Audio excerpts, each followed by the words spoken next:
Assalamualaikum warahmatullahi wabarakatuh. Selamat sore teman-temanku sekalian. Selamat sore. Perkenalkan, saya Fuad Khairuddin. Saya Nadia Putri. Saya Afika Fitraliani. Saya Lintang Fazatul Aliyah. Dan saya Dinda Triana. Kami dari jurusan D3 Akuntansi Untidat. Oke, pembahasan kali ini pertama-tama saya akan tanya nih, apa sih pengertian pemimpin dan kepemimpinan menurut Nadia? Menurut yang aku ketahui, kepemimpinan itu adalah perbuatan atau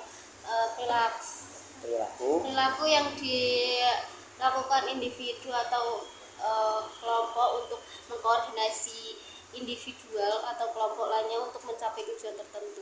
Sedangkan pemimpinnya itu adalah orang yang melakukan kepemimpinan tersebut.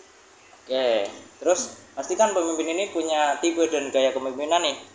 Nah, menurut Lintang gimana? Apa sih yang kamu ketahui sama tipe-tipe kepemimpinan ini? Ada berapa? Yang aku ketahui itu ada dua gaya kepemimpinan yang paling penting, yaitu ada gaya kepemimpinan transaksional dan gaya kepemimpinan transformasional. Gaya kepemimpinan transaksional adalah pemimpin yang menekankan pada tugas yang diemban oleh bawahannya. Sedangkan kepemimpinan transformasional adalah pemimpin yang menekankan seluruh perhatiannya kepada persoalan-persoalan yang dihadapi oleh para pengikutnya. Nah, menurut Fuad nih, ada gaya apa lagi sih selain itu?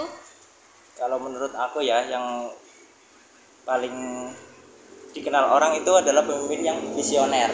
Jadi pemimpin ini pemimpin yang menciptakan, mengimplementasikan, mengkoordinasikan pikirannya secara ideal yang didapatkan oleh pikirannya itu sendiri atau hasil interaksi dari organisasi tersebut. Nah, dengan tujuan untuk mencapai tujuan yang ditargetkan oleh suatu organisasi atau perusahaan tersebut. Kemudian ada gaya kepemimpinan demokratis. Jadi pemimpin ini tuh menjadikan manusia-manusia si penyongsong organisasi ini menjadi faktor yang paling penting. Nah, terus apakah ada lagi? Kalau menurut aku sih ya, selain dari tipe gaya kepemimpinan Fuad dan Lintang, Ya. itu ada tipe gaya kepemimpinan autokratis. Tipe gaya kepemimpinan autokratis itu pemimpin itu bersifat otoriter ya, atau memaksakan kehendak para bawahannya. Jadi pemimpin itu memegang penuh kendali kepada bawahannya. Nah, sedangkan ada juga gaya kepemimpinan bebas, yaitu pemimpin itu membebaskan bawahannya dalam pengambilan keputusan. Jadi semua keputusan dan tanggung jawab itu diputuskan oleh bawahannya itu sendiri. Dengan cara demokrasi. Ya. Nah, terus apakah ada lagi? Kalau menurut aku ya, ada yang namanya tipe kepemimpinan paternalistik. Nah, paternalistik sendiri itu pemimpinnya biasanya bersifat kebapak-bapakan, dalam arti pemimpin itu tuh bersifat mengayomi, menolong, dan membantu anggota-anggotanya. Jadi nih, kesimpulannya itu mau jadi pemimpin itu harus gimana sih yang bisa yang baik lah menurut kita? Kalau menurut aku ya, pemimpin yang baik itu harus memiliki sikap percaya diri, memiliki visi misi dan tujuan yang jelas, serta bisa mengungkapkannya, dan yang terakhir memiliki kepekaan terhadap lingkungan sekitar.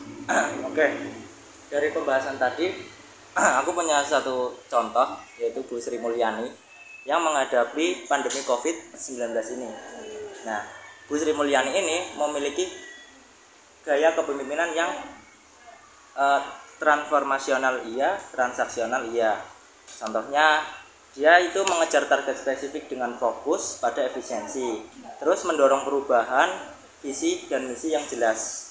Nah, dia juga bisa merumuskan kebijakan-kebijakan untuk menghadapi situasi darurat.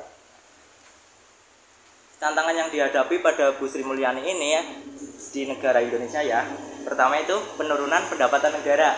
Nah, terus berkurangnya penerimaan pajak dan penurunan ekspor dan investasi akibat ketidakpastian global.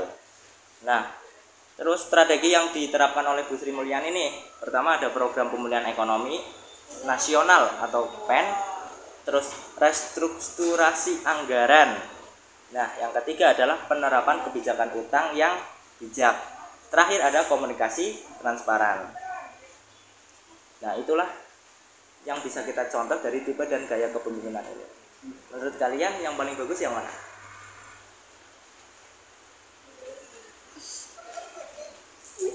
Andra